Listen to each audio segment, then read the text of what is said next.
በጎንደር መተማ ዮሐንስ ወረዳ 114 የአድማ ብተና አባላት ከነሙሉ ትጥቃቸው ደብዛቸው መጥፋቱም ተነገረ። መከላከያ ሰራዊቱ ከነሙሉ ትጥቃቸው የጠፉት 114 የአድማ ብተና አባላትን ለመያዝ በከባድ መሳሪያ ታግዞ አሰሳም እያደረገ ነው ተብሏል። የ9ኛ ቀኑን በያዙ ዘመቻ አንድነት በጎጃም ግንባር እንደቀጠለ ሲሆን ሳሙኤል አወቀ 9ኛ ክፍለ ጦር አረንዘጎጃ ብርጌድ የጠላትን ካምፕ ተቆጣጥሮ ማደሩም ተሰምቷል።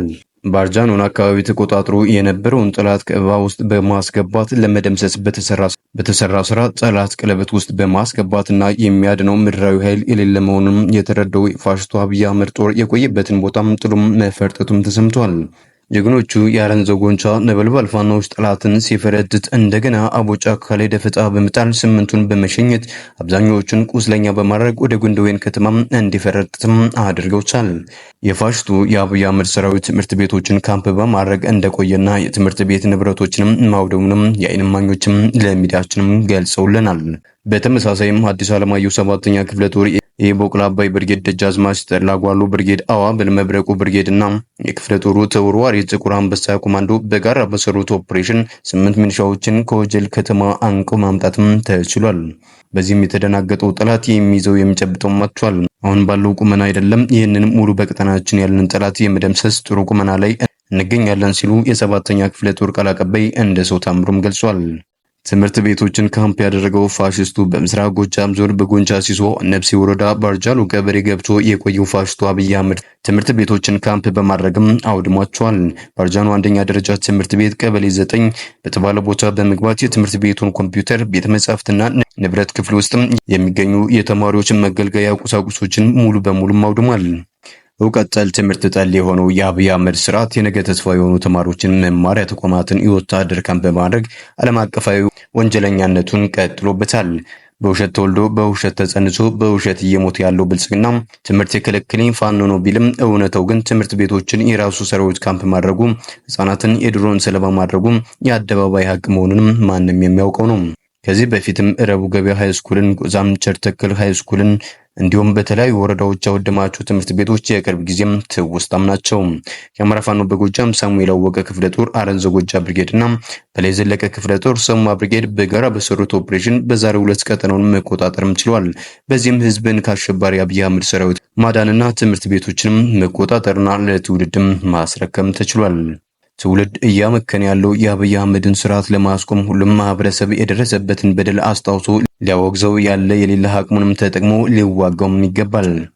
ህብረተሰቡ ለአገዛዙ ስርዓቱ የሚያገለግሉ የፖሊስ አባላትን ከማህበራዊ ግልጋሎት አግልሏል ሲል በቅርቡ ፋኖን የተቀላቀለው የላስታ ፖሊስ አመራርም ተናገረም።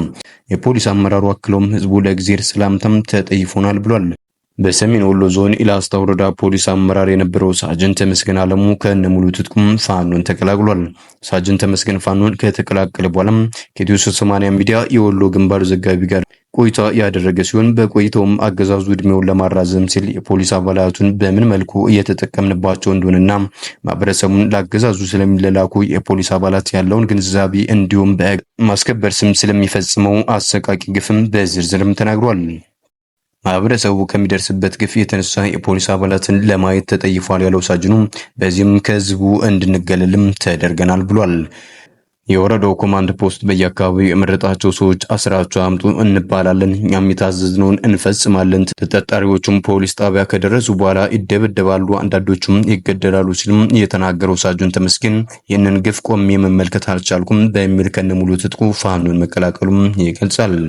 ሳጅን ተመስገን አክሎም ህዝቡ ከሚደርስበት ግፍ የተነሳ ተጠይፎናል፣ የእግዚአብሔር ሰላምታም ነፍጎናል ያለ ሲሆን ቤተክርስቲያን ሄደን ከጎናችን አንዳንድ ምዕመናን እዚህ ያሉትን ያገዛዙ ተላላኪ ወታደሮችን አጥፋለን፣ በጫካ ያሉትን ደግሞ ጠብቅልን ብለው ሲጸልዩ እንሰማለን ሲሉም ቃል በቃልም ተናግሯል።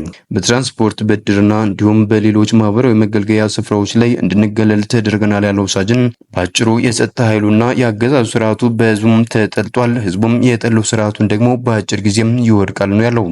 በተያያዘ መረጃም ወደ ጎንደር ግንባር ስናቀናም በጎንደር ከተማ ምስራቃዊ አቅጣጫ ኡግሎ ዝባና አምቦበር በተባሉ አካባቢዎች አነስተኛ ሰዓት የወሰደ አውደ ውጊያም ተደርጎ ጠላት ሙስና ቁስለኛም ሆኗል።